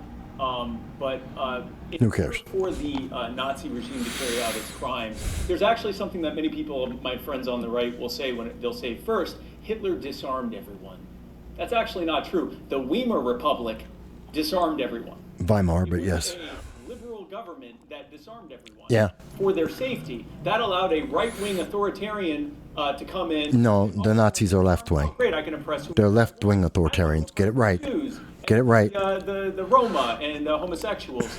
But of course, as we know, we would never in America have a liberal government take our rights and then a right-wing authoritarian populist demagogue get back into power and use that against us. That would never happen here. And it didn't happen when Trump was elected, as he's alluding to. I think that when you have a disarmed populace, or you have one section of a populace that has been disarmed, and another section that is armed, which we saw many times in this country, what ends up happening is inevitable. It's going to be the powerful majority that is still armed imposing themselves on the vulnerable minority. That, by the way, is why I believe that there's higher levels of crime and violent crime in inner cities to this day. Because we had a situation where for many, many years, black people basically weren't allowed to own guns in order to make sure that they couldn't defend themselves. And we see the continuation of the systemic problem that happened there lead into peaceful, law-abiding black people being less likely to own firearms. Which the NRA was created to try and fight against. That would lower police response times and all the other things that come with that. And because a unfortunate additional effect to making a minority population vulnerable to the thugs that run the country is that you also make them vulnerable to the thugs that live in their community. And I think that if we were allowing people, peaceful and law-abiding people, to be armed, we'd see far fewer shootings and killings of any kind. Well, I obviously don't agree with that. I think having more people in our society, the part that I don't agree with in particular is this idea that having more guns out there is just going to make us inevitably safer. For the reasons that I stated earlier. I mean, there's more. I've seen so many customer service disputes where I know it would have been not unlike. The guns already exist. If that were a problem, you'd already see it. There's so many instances like this that we see. See, that's an emotional argument that doesn't make any sense when you investigate it. Anything like that. And you add. People already have arguments. There's more guns. He just said over 450 million guns. If that was the problem, it would already exist. Nobody in our society, by any means, should have guns. That is not what I am saying. Yes, it is. That is what you're saying. What we're talking about here are theoreticals in the United States that are no, we're talking about facts. Really germane to what I am saying at times. We are talking about facts. He's taking a picture. And also, I'm talking about a certain level of regulation here that is common in most developed countries, where we've not seen anything as horrific as that happen. On the topic that was brought up earlier on the gun buybacks in particular, though, part of that was inspired by what they did in Australia after the Port Arthur massacre. They did a massive gun buyback in their country, and they've had basically, I think, 2 mass shootings. How many did they have before that? 1. They only had... No. That's disingenuous because you're not looking at the data before and after. Australia is not currently under a totalitarian regime. And many people would disagree with you after 2020 about Australia's government. Many people would disagree with that. But you're not looking at the mass shootings before and comparing it to after. Australia didn't have a lot of gun violence because they don't have the right to own a gun. 4 red flag laws until he was against Trump and is now, I gather, for killing Pfizer. Maybe we should tell him that Trump opposes Pfizer as well. Whereas you cited our state motto, live free or die, in claiming that the ultimate harm is death. And whereas No, in fact, the ultimate harm would be slavery. our motto, fully spoken, was a toast by General John Stark, live free or die, death is not the worst of evils. He said that precisely because a loss of our natural rights and our constitutional rights to life, liberty and property was a fate far worse than death. And whereas you have asserted that we are in a representative democracy, we are indeed in a representative democracy Because my rule. supporting a constitutional republic of which the Constitution is unassailable. You have asserted several times just in the last few minutes in the answers to the other questions that you don't believe in coming and taking all of our weapons. You asserted during the main part of the debate in response to one of the questions that you in fact are for people's right to self-defense. Would you tell us then, if you consider it important that we can defend ourselves, then who exactly is going to be allowed to defend themselves and who is not? Are you going to be limiting this and limiting their gun ownership by age, by race? Cool, by good creed, question. Really good by question. illegality, by patriotism? What is it that you are intending to do other than to take people's guns away? Good question. Very good question. Look, I feel like there's a lot of tension in the room right now. Screw that. Answer the question. Answer the question. What I'm advocating for, I'm not going to claim to be Spike said earlier. You're dodging the question. Like, I obviously came into this because of something horrific that happened to me, and I was. He's asking you a direct question based on your policies you advocate. Which is that, like I've said repeatedly throughout this debate, all I would want. You're dodging. United States federal government. No, answer the question. All 50 states as Massachusetts has, and I know that you guys don't agree with that. That is fine. Answer the question. Who cares if anyone agrees?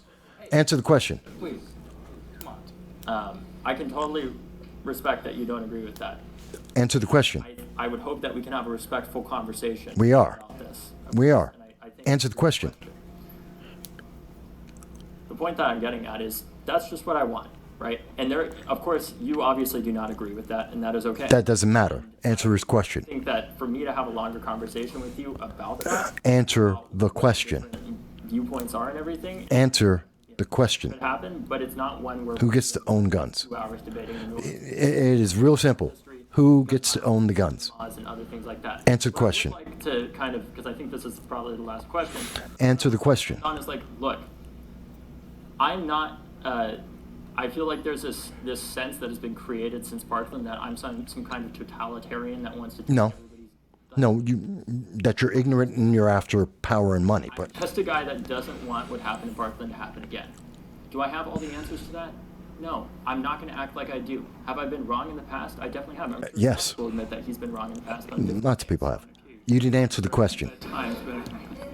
And what I'm getting at is that I think that the current course that we've been on throughout American history of just having the same answer where we put more guns into this situation, I don't agree that that's necessarily the right answer. Now, I don't think that that means that there shouldn't be any guns in our society, nor do I think that would be logistically. Who gets to have the guns? Who does get to have the guns in your system, David? What I am saying is I think it's time for us to do something different. God forbid. Because I think the current reality... But you're not offering something different. You're offering the same thing that's been offered by Democrats for 50 years. The high rate is something that can't just be addressed by addressing the systemic problems that drive it. We also need to address the fact that somebody like the shooter at my high school is still able in many states to get a gun like the AR-15. But there was a means already existing to stop him. That's a failure of government. I want to say this to you because I feel like a lot of these questions were more pointed at me. I respect your concerns. No, you don't seem to be. In many ways. You have a right to express them. Yes. I respect that. No one's questioned that. Conversation with you. No, you don't. What I would urge us to understand is that that's why you dodged the question. About this, instead of, what I wish we could have done more of in this debate was talk about what we can agree on, right? And focus on this thing. Well, we have to focus on this main key issue. Urge if who gets to own the firearms in your world? Closing after this. Who gets to own the firearms? Some more nuance around this conversation and understanding that who gets to have that power? You're having this conversation, obviously, after what I've done, the threats that my family's faced, that I've faced, and the trauma that comes with that. But I do know if I'm genuinely committed to addressing this issue, that we need to have conversations about what we can agree on, even if we How about we get answers? Don't agree on some things. We should focus on the fact that most of us agree that we need more mental health funding for the 2/3 of gun deaths that are suicides. Right, Spike? We absolutely need to address suicide, 100%. Right. Different issue. Agree on the fact that, at least I would say probably most of us agree that we need more information on what gun laws that are out there do work. Maybe none of them do. In this room on that, but I would say none of them do. In the first place. And we also need to address the hatred that causes so many people to pick up a gun in the first place. It's not about hatred. Racism and poverty. No, that's a cop-out. Pick up a gun in the first place. And if they're black on black crime is not about hatred or racism. I'm willing to have that conversation with you, and I want to. Because what I That's disingenuous. don't want to leave this damn room and have us all leave with the same opinions that nothing can be done about this issue. You haven't. People are dying every day. Sorry, you're making an emotional manipulation now. That's not the issue. Out of here, we say that there is nothing that can be done about this issue because we're just too divided. There's never been an You have not made an argument. history where we just accept You've made an emotional appeal. as that, and I refuse to accept that that is the country that we live in, and I hope that you all would as well. And I appreciate you listening. No, you've made an emotional appeal, and you ended with an emotional appeal, which is not motivating. I also appreciate Spike being here and, coming with your sources and everything. You're upset because you've been embarrassed, because you made an emotional appeal that wasn't accepted. I've never done David, you're horrible. But thank you for being here. I'm happy to be Thank here. you for having this conversation, and thank you to those of you who don't agree with me for being here and listening. I respect you, and I want to figure out what we can get done on this issue because it's not a left or right thing. I don't think any of us wants gun violence to continue. We just have. No, you've already made it a left and right issue in your discussions. I was not joking when I lamented that this wasn't a longer discussion where David and I could focus not just on the debate questions at hand, but on the things that I think there are probably quite a few things that we agree on there. And Possibly. that actually, in finding out what we agree on, might be able to help us address some of the things we disagree on. This is unfortunately Core the nature of these issues. debates, but I'm glad that you came. It means a lot to me that you came. I also clearly, and I don't think anyone in here wants another Parkland or another Uvalde or another any of these. And I'm Or San Bernardino, or Colorado, Fort Hood, accusing the other of wanting some terrible thing to happen. subway shooting, Waukesha. And I just want to thank the folks at Dartmouth Political Union for being a part of this, for putting this together, for being this. Grayling, I know that you were cool as a cucumber through all of this. I think you did a great job. David, I really appreciate you being here. I appreciate your viewpoints on this, and I appreciate everyone that took part in this. Thank you guys. Thank you for doing this. Appreciate y'all. The most important question of the entire event, and David Hogg dodged it 110%. Completely ran away from it. I am glad that Dartmouth did this, and I think it's very telling that David Hogg came in unprepared, purposefully. He came in wasn't even taking notes along. He had no interest in trying to truly respond to the details. He was there to push an emotional message, and we saw that highlighted by his close. It was all about the emotion, not anything that was factually based, and how he kept relying on emotion and emotional responses and anecdotal, his opinion, his feelings about a lot of the facts that existed. And he tried to talk down facts he didn't like, but he couldn't refute them. There was no counter argument. And I think the ending discussion, that last question to David Hogg, was the most important one.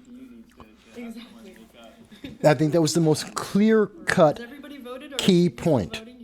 Who does get to own the firearm? Who does get to have that power in the United States? So they're still doing this. And I also want to bring up, and I've been studying this since 2018. I've done research. I've contacted Connecticut, Indiana, the first two states to have red flag laws. I have researched this. I have published multiple documents and videos on red flag laws. David Hogg has no understanding of the impact of red flag laws. I know he has an emotional desire for them, but he doesn't understand the actual factual impact. So what you'll probably see is I'm going to go over to hear Larry Sharp talk about this in about 20 minutes, in about 15 minutes. He's going to be talking about this. I found this to be exactly what I thought it would be. We saw Spike Cohen dominate. We saw Spike Cohen make his position very clear based on facts and data and not his emotions, not his emotional viewpoint, nor did he try to manipulate anyone in the audience or anyone present with his emotional view about his personal feelings. He was looking at the data and looking at the Constitution and the consequences of trying to implement the gun control that David Hogg emotionally desires and wants to push that desire, that emotion, onto the public.